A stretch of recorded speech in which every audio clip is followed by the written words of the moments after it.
Rationalizing has a deservedly bad name. We say that people rationalize when they create explanations or justifications for what they're doing, and they are clearly, often quite obviously, corrupt, and they're simply pretending to justify the crimes that they want to commit.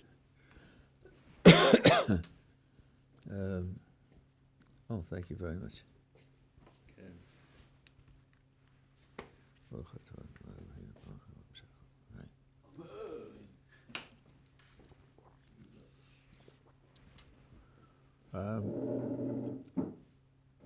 It's worthwhile asking the question whether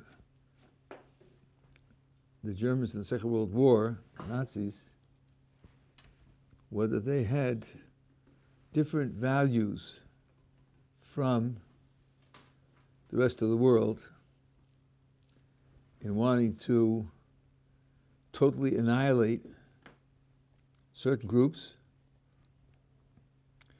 and to subjugate other groups. There was a group of Jews who ended up in Shanghai, as everybody knows, but in between they were a short time in Japan. And at one point, one of the Japanese officials approached one of the Rabbanim, I don't know which one it was, and said to him, look, the Germans are very smart people, very scientific, very cultured, and they hate you. So there's got to be something wrong with you. And the Rav said, after they conquer Europe and America and you conquer Asia, you're next because you're yellow. You're not white like they are. So the Japanese thought about it for a minute and he said, I guess you're right. The fact that they hate people doesn't mean they have to be bad, because otherwise they hate the yellow ones just as much as they hate the Jews. So since they were set on such enormous crimes, did they have fundamentally different values from the rest of the world? The answer is no, they did not. And the proof of it is that they had to make up a story. Jews are evil. Jews are out to take over the world. Jews control international finance, they control all of the international media, and if we Germans don't protect ourselves against them, they will take over the world and they will ruin us. We are fighting the Jews in self-defense. Now ask yourself, why did they have to make up such a story? Why didn't they simply say, listen, Jews are nice people, kind, they contribute to society, they're good people, we kill them anyway, because we have different values. You coddle people like that, you praise people like that, and we kill them. That's all there is to it. We're just different from you. Why didn't they say that? The answer is because they were using the old values. You can justify killing people in self-defense by the old values, the values that everybody else has. So you create a false factual story which would justify using the old values to kill them. Similarly, when it comes to not Jews, but people, let's say, like the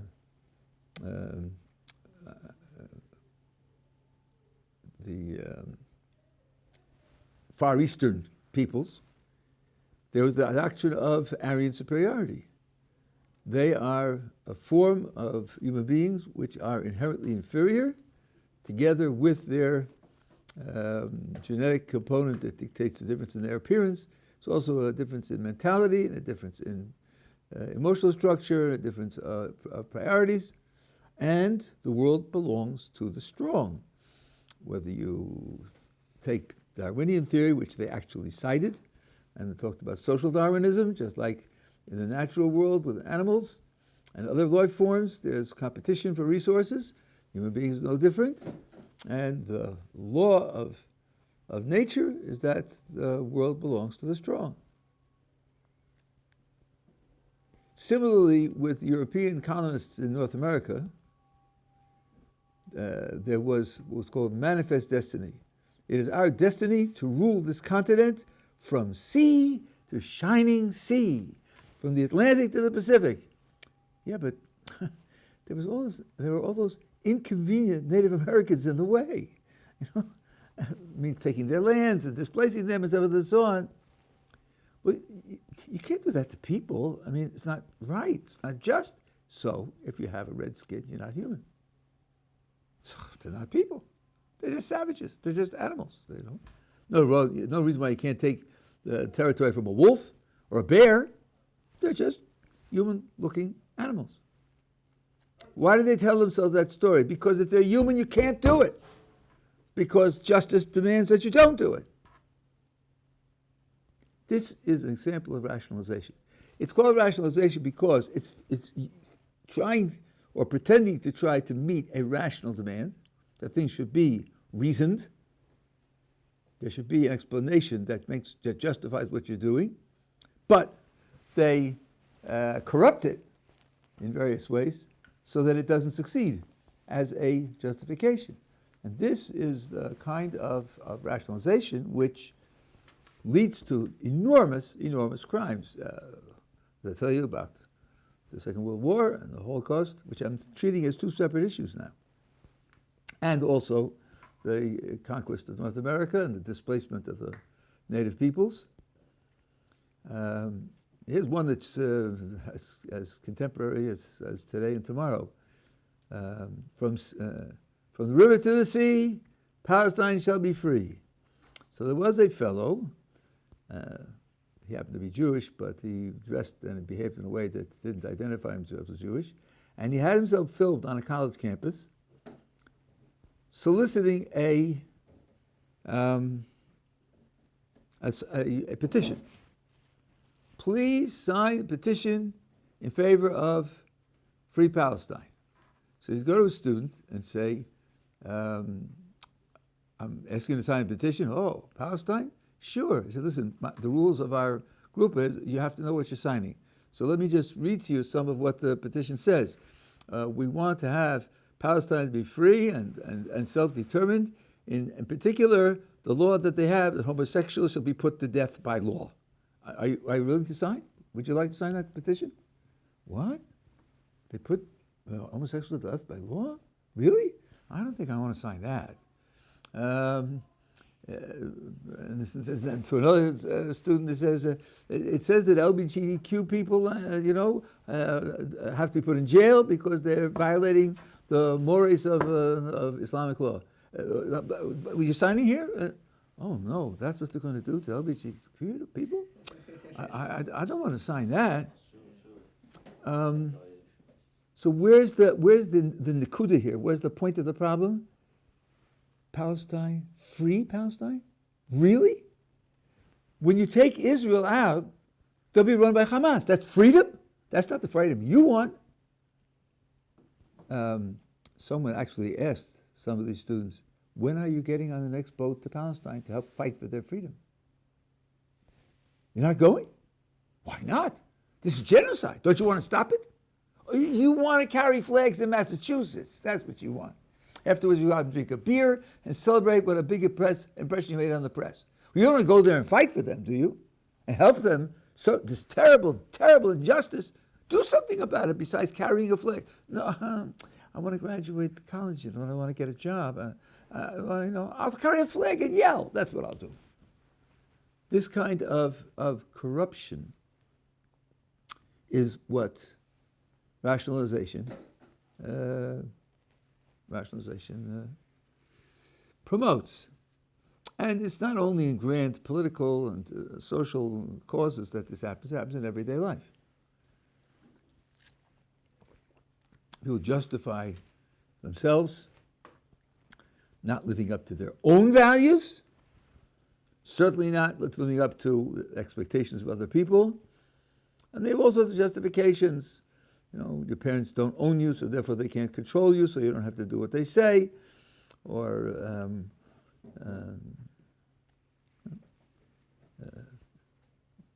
they create certain political views like capitalism is ruining the planet, which requires colossal stupidity, colossal blindness.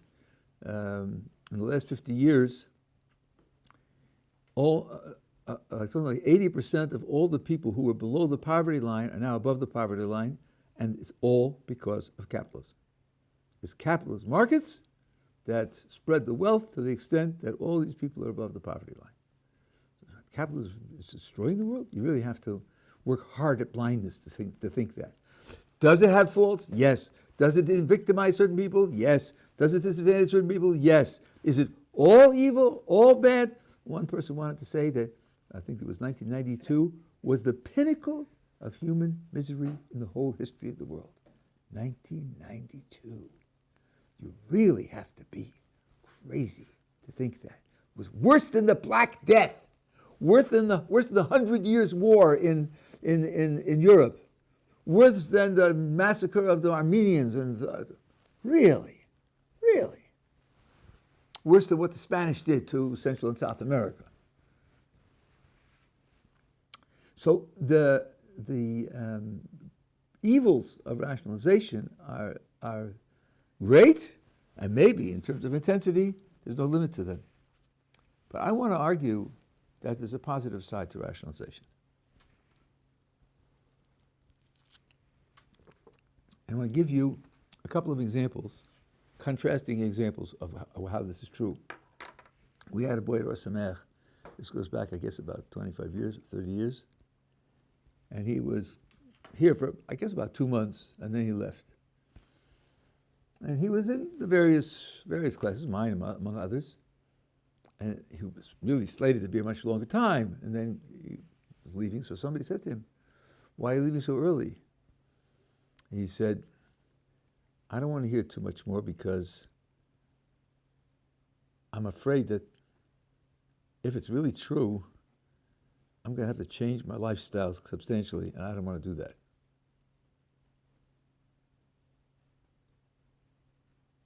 Listen to what he's saying. If it's really true, I'm going to have to change. That's why he rationalizes. He rationalizes to protect himself from the possibility that this thing he doesn't want to hear is true. What would happen if you trapped him where he couldn't rationalize anymore? If he couldn't rationalize anymore, then he'd have to face this contradiction between what all the facts tell him on the one hand and the way he's living on the other hand. And he knows he'd have to face it. That's why he's rationalizing, in order to be able to avoid facing it. Contrast that with an experience that I had many years ago, before your grandparents were born. I lived in Baltimore in the 70s, and there was an ethnic fair. And they had a fairgrounds, and it was 8 weeks in the summer, and 8 different ethnic groups took over the fairgrounds for a week. So there was a Jewish ethnic fair, and some of us in the Frum community went down because if you have all those Jews gathered together, there are Christian missionaries who will be there. And we felt it would be better that if they should talk to us than talk to people who were less well educated and might be influenced by them. I met a gentleman who was a Reformed Jew who was there, and we were talking casually, and he exuded a kind of self-satisfaction. And being the kind of person I am, that was very irritating to me. So I thought, let's find out what this guy is. I said to him, "Are you perfect?" And he said, "No, of course not, Rabbi. Nobody's perfect." So I said, "Well, what are you doing to improve, to become a better person?" He said, "Rabbi, I accept myself as I am. I'm happy with myself. I sleep well. I eat well. I'm happy the way I am." That really irritated me. I said to him, "If you had a problem with your business, wouldn't you hire some expert to come in and analyze what's going on and see where the money's going and how you could improve?" He said, "Yes." "If you had a problem with your health, wouldn't you want to go to a health professional and try to figure out what the problem is and how to solve it? Yes. So what about your character? What about the person you are? No, that doesn't bother me. Then I said to him, you have children? He said, yes, I have a 12-year-old son. I said, imagine that the truant officers, those are police officers who go after students who skip out of school, catches your son, and he's in the store, and he's stealing stuff, and they bring him home to you. I mean, you say to your son, what are you doing? You're skipping out of school and stealing stuff? He says, yeah, Dad, that's what I do, but don't worry. I sleep well, Dad. I eat well. You know, I'm happy with myself as I am. What would you do then? And he said, I have an appointment that I have to keep. Sorry, bye. Have a nice talking to you. Putting it to him and his son. But now look at this. Who's better? The guy who's creating a false story to rationalize that what he's doing is okay? Or the guy who says, I'm happy not doing okay. I don't mind it. It doesn't bother me. I don't think about it much. It doesn't matter. In a certain sense, the one who rationalizes is much better. Because underlying the rationalization is a commitment to certain values, publicly acknowledged values shared by everybody else. So he makes up the story to be able to say, I'm living up to those values. And if you could show him that he really isn't living up to those values, like that interviewer who explained to them a little bit about what Gaza is, and then they decided, well, they're not going to sign that petition, you could reach them. So rationalization shows a certain sensitivity for the values that could bring a person back. Whereas if a person doesn't bother to rationalize, in that respect, he could be in a much worse position. Are we together? But this is something you have to realize about your relationships to other people and how you interact with other people. The hardest person to deal with is a person who simply is blasé about life and about his position in life. Here's another way that I try to reach people and see, to try to draw out in them, because people aren't just classified as rationalizers or not rationalizers. Everybody has some of both in them, and it occupies different parts of their personality. People are very complex. And here's a test for either for you, depending on who you are watching, or people that you know. Imagine you're a trek in the desert.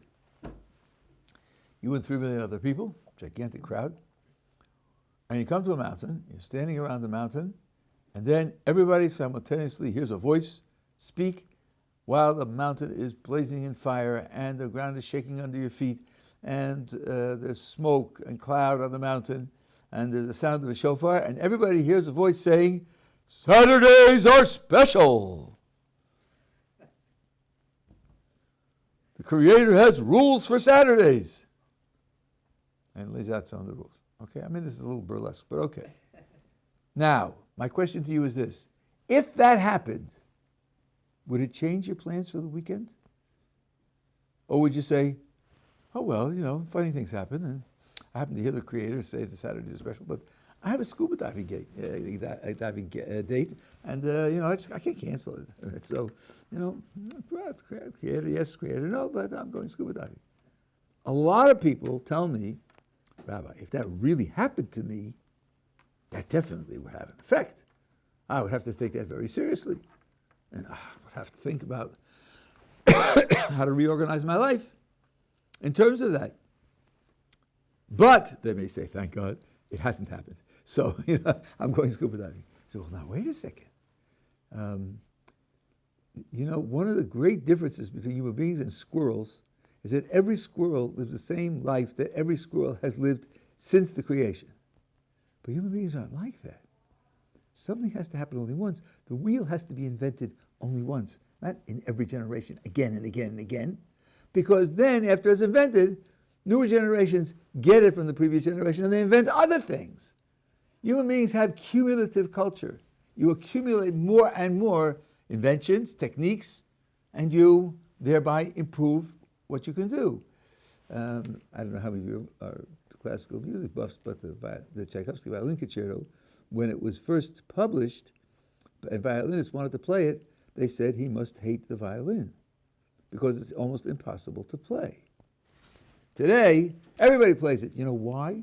Because generations of violinists figured out tricks how to make the notes. It became like a Torah Sheba'al Peh, like an oral tradition. You play this one this way, play this one, change the way your fingers are, and you get around this problem. And when you accumulate enough of those techniques, then it becomes easy to play. So why would you have to have your own private Sinai revelation? Wouldn't it be enough to know that once God revealed himself to the Jewish people and we have a record of the revelation? We have a record. Maybe you should take a look and see whether there's enough reason to accept that the record is true. Because if it does, it has that credibility, then maybe you should think about changing your life. This gets to some people. They imagine themselves being there and they think, boy, if I were there and actually heard that together with 3 million people, that would make a big impression.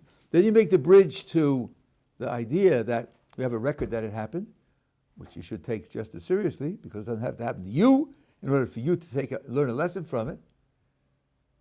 And that's where the structure of reason leads to a conclusion. And there are people who say, I hear all the reasons, Rabbi, but they just don't move me. Okay. I would have pity for such a person. Such a person will smoke and won't be bothered by the research that smoking is bad for you, and he won't have his brakes fixed because he thinks he can steer the car without getting the brakes fixed, and he'll probably have a short life. If he really applies that across the board, he's going to have serious trouble in his life. Because he feels no reason to rationalize. And in that case, you can't reach him with this kind of reasoning. Now, the truth, of course, is that nobody's like that altogether, because if he were like that altogether, he'd be dead very quick. He'll eat foods that aren't sterile, and he'll do things which are dangerous. They won't pay attention to the danger sign, and he'll climb electric poles, because he's not prepared to think about what's true and false, what's right and wrong in any context. So people aren't like that, but they are like that in selective areas of life. So rationalizing is a symptom of health, but gone wrong. So B'chanav Asserman makes the following point. He says the whole of the Jewish religion, the whole of the Jewish view of the world is based on the idea that there is a creator who commanded commandments to be done. What happens to an atheist? He doesn't believe there's a commander. If there's no commander, then there's no commandments. So he looks at the rules of Judaism, and to him they're no different from the rules that Zulus have for living, or Aborigines in the interior of Australia, or the primitives in Los Angeles. Yeah, right, that's what I meant. Primitives in Los Angeles. All of them, just living according to the rules that they happen to gravitate to, or happen to speak to them, or they resonate to. So, could there be any complaint against an atheist? What are you going to complain? They didn't live up to the mitzvahs of the Torah? For him, they're not mitzvahs. He's never rebelling against anything. There's nothing to rebel against. The B'chanav Asserman made a point which I think is quite important and quite subtle. I want to illustrate it by something that I heard from Dennis Prager. Dennis Prager is a nice guy, he's well-meaning, and he's about, I would say, 60% educated, and he makes a lot of mistakes, but they're made in goodwill, doesn't know any better. So I'm not using him as an authority, but he happened to say something clever. He says, how do you deal with a person that denies the Holocaust? You're going to present him with evidence and testimonies and living people who say so and all the rest. He has his answers ready. It's all exaggerated and it's very emotional, and these people were suffering when they had these experiences, so you can't trust their judgment, and therefore, no matter how much evidence you have, he just waves it all away. Don't attack him from the outside with evidence that's supposed to compel him to agree. Attack him from the inside in terms of his internal consistency. Do you believe in the American Civil War? Really? How much evidence do you have for that? Survivors? Videos? Handwritten accounts? There's next to nothing. So if you're really following the evidence and you really have a healthy skepticism as to people's exaggerations and all the rest, how is it that you decided to, yes, believe in the Civil War and not to believe in the Holocaust? Let me ask you, now this question won't work for some people, but let me ask you, do you believe that Americans put people on the moon? How many eyewitnesses were there to that? Maybe it's all Hollywood. So it was on television. So what? Maybe it's all just a fiction that Hollywood made with its Hollywood technology. So if you believe that, how do you make up your mind to believe that and not believe the Holocaust? Forget about convicting him of ignoring the external evidence. Ask him what his internal criteria are that can't be interpreted in terms of simply prejudice against the Holocaust, because he's following a consistent internal criterion for when to trust the evidence and when not to trust the evidence. Some people actually answer, but for the Holocaust, it's Jewish evidence. That's why I don't trust it. And they don't imagine that they're expressing an irrational prejudice against Jews. But the answer to that is, number one, it's not true, because the Germans kept very meticulous records, and the other occupied countries kept some of the records of their own, and they had some population tables, and the people aren't there, and all the rest. So that's one thing. And number two, if you don't trust Jewish records, show me the verified and falsified Jewish records which show you that Jews sometimes falsify their records. Show me the evidence for that. If you don't have any evidence for that, then it is just prejudice. So you can say to the person that you're subject to critique because the inconsistency in your standards shows that you're functioning in terms of prejudice and not in terms of the actual circumstances that you're dealing with. So the same thing is true when you come to questions like the revelation at Sinai, the survival of the Jewish people, and all the rest, and you ask people to consider the evidence for and against, and when they present their rationalizations, you can ask them whether the kind of rationalizations that they're offering are internally consistent, rather than just piling on more and more evidence. And this is very often quite obvious. For example, if you're just talking about the existence of God, so let's say, well, you believe in God, prove it. Prove it. Prove it means what? I should give you my reason, and if you can even imagine the possibility that it doesn't work, then I haven't proved it. That's what a proof is. A proof has got to seal all alternative possibilities. It's got to show why they're wrong. Often when you present evidence, they'll say, how do you know it's not? How do you know it's not this, E.T.? Or how do you know it's not public hallucination? Or how do you know, right? How do you know it's not means any alternative that you think of, I have to have a way of showing that that alternative is wrong. So let me see. Is that the criterion you have for making up your mind what to believe everywhere in life? Someone offers you a thought about the way the world works, and you say, prove it. And if you can think up some imaginary possibility that it's wrong, you don't believe it? Well, let me ask you a question. You know who your parents are? How do you know who your parents are? They told you, right? You know very well that there are some kids who are adopted, and the parents tell them that they don't tell them that they're adopted. You know for sure. How do you know that they didn't do that to you? I know, because I did a DNA check. Well, no, you didn't. I know that about you. And number two, if you did, how do you know your parents didn't pay off the lab to give you a false result? So really, you shouldn't believe that you know who your parents are. Doesn't that sound a little crazy? But what happens is this. When it comes to my parents and my job and my spouse, you're going to marry her? Maybe she'll stab you in the back after you get married. That does happen. How do you know that's not going to happen to you? You wave that away and say that that's ridiculous, and it is ridiculous.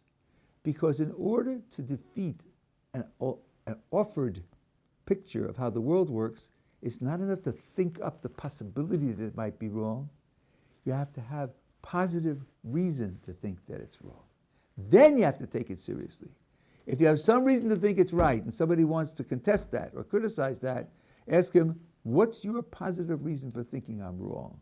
Not just show me that it's possible that I'm wrong and invite me to wipe out all alternative possibilities. You don't live like that in anything else in life, not health or anything else. And if you're going to operate with that standard only with respect to God, that's a rationalization by creating different standards for making up your mind about this question from the standards you would have for making up your mind about any other question. That's clearly prejudice. So as I say, the person who will make up different standards and respond in this way, he's at least halfway there. He's responding. And he's responding because he knows if he can't respond, he's in trouble. He's going to have to give up cheeseburgers. And that's going to be very, very tough. Therefore, he feels like he's got to respond. Unlike that fellow I met at the fair who would say, yeah, I suppose you have a good point there, Rabbi, but I just don't do that. I just don't do that.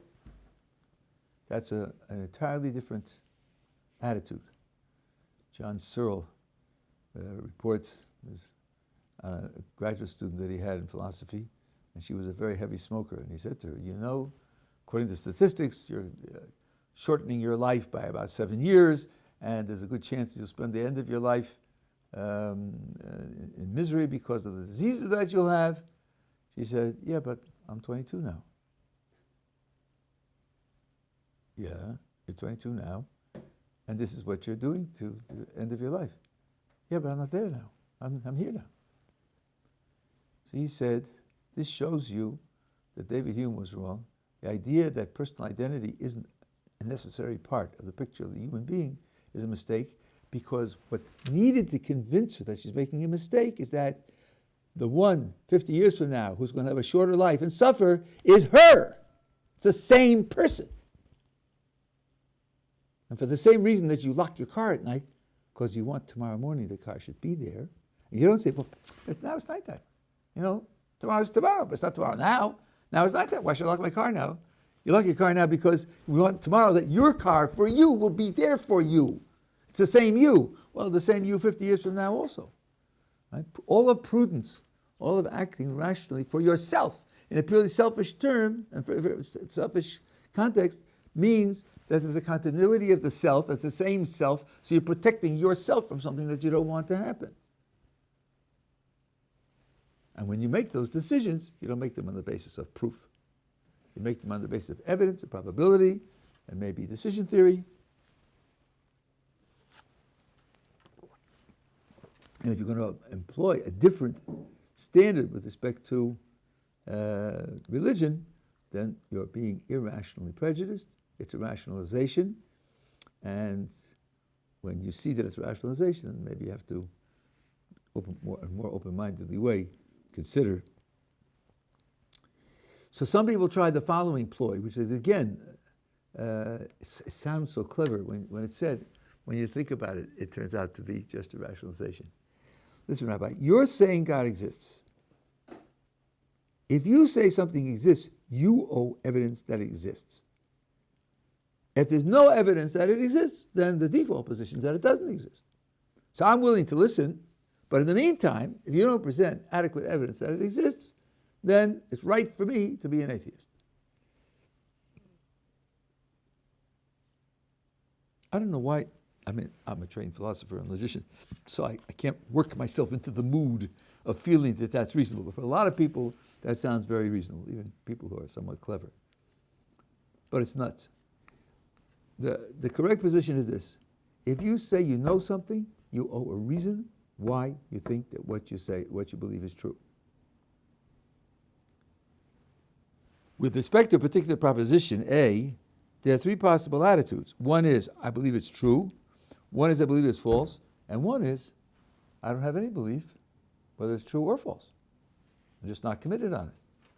There are lots and lots and lots of propositions that you know about that you're not committed on, like what will the stock market be next year? Right? Some say it'll be up, some say it'll be down. And you say, I don't know. I don't think anybody really knows because the stock market does very unexpected things, so just have no opinion about it. If you say God exists, you owe some kind of reason which makes it credible that God exists. If you say God doesn't exist, you owe some kind of reason that makes it credible that God doesn't exist. And you might not have either reason, in which case the default position is to say, I don't know. Not the default position is, there is no God. And it makes a big difference. If you don't know, then it might be true. And if it might be true, you might want to hedge your bets. Because if it is true, it makes a big difference. So you might want to think about, and if it is true, you might want to make an investigation to find out whether it's true or not. You might not be able to, but you might be able to, because that'll make a big difference in how you live your life.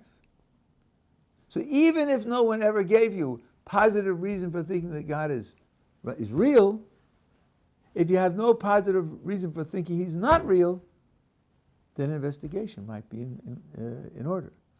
I'll give you a couple of rough parallels. I have a jar of marmalade. The vacuum seal has been broken. Did germs get in? How do I know? I don't know how long it's been broken. I don't know where it's been since it's been broken. Right? So now, here's the question. Are there germs or aren't there germs? And our friend says, look, if you think there are germs, you owe me a reason that there are germs, because that's believing in the existence of something. But if you think there aren't germs, that's the default. With no evidence either way, the default is to believe there are no germs there. Does that sound reasonable to you? I don't think it sounds reasonable at all. I'm worried about getting an infection. I think I should be open-minded and say, I don't know whether there are germs there or not, and since I don't know, I'm not eating it. I'm not going to go to the default that there are no germs there, because only the proposition that there are germs needs evidence, and there's no evidence at all. I can, by default, just conclude that there aren't any, because this is a belief in something that does exist, and this is a belief in something that doesn't exist. That's just nuts. Why would it be different for God? Unless you're protecting your cheeseburgers. That's why. When you realize you wouldn't do that anywhere else in life, you'd regard it as an open question.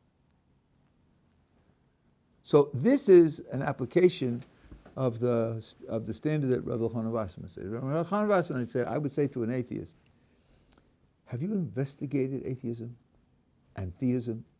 You surely know there are some very clever people who believe in God. People with PhDs, people who are professors, people who write books. Right? You surely know that.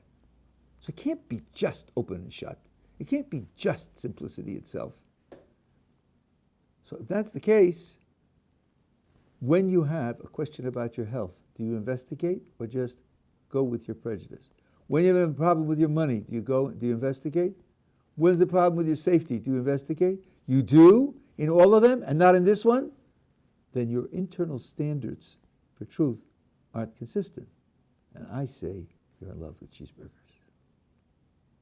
Not that you're rational, not that you have a reason to justify what you're doing. When you go through the kinds of reasons that people offer against taking the belief in God seriously, let's talk about taking it seriously as something to be thought about and investigated. Over and over again, you'll have this observation that it's inconsistent and short-sighted.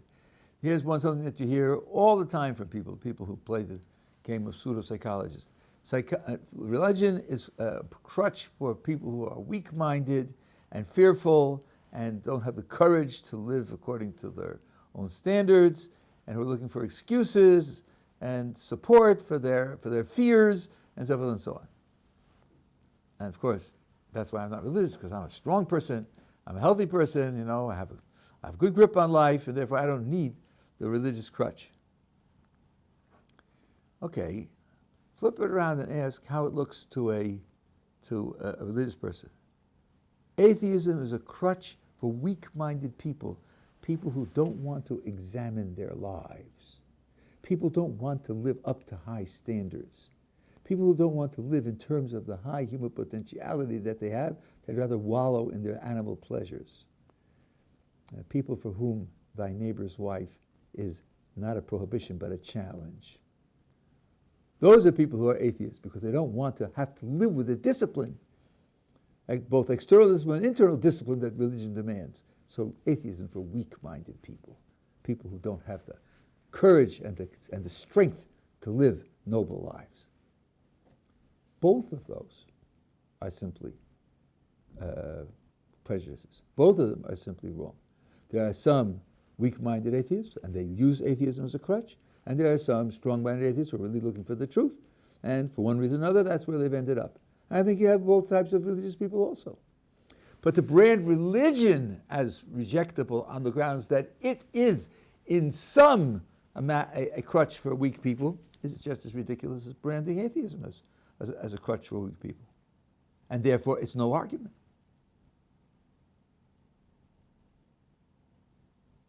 This kind of stuff you hear from pop psychology, and I include Freud as a pop psychologist. If you have very high respect for Freud, go look at what he wrote about women and see if you can. You certainly can't say it in public once you learn. Women are immature men. It's a scientific fact. Newborn babies, you can't tell whether they're male or female. They all grow and get bigger and heavier and stronger and hairier.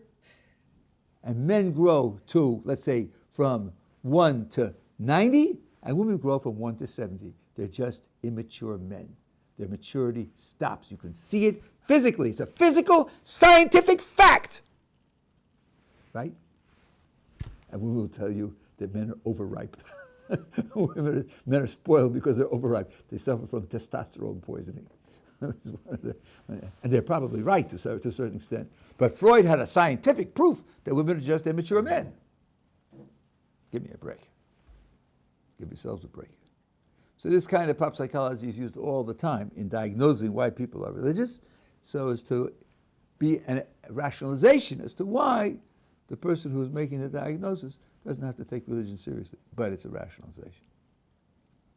When you engage in the dialogue with these people and you notice the rationalizations, I think you have to start with a certain sense of respect.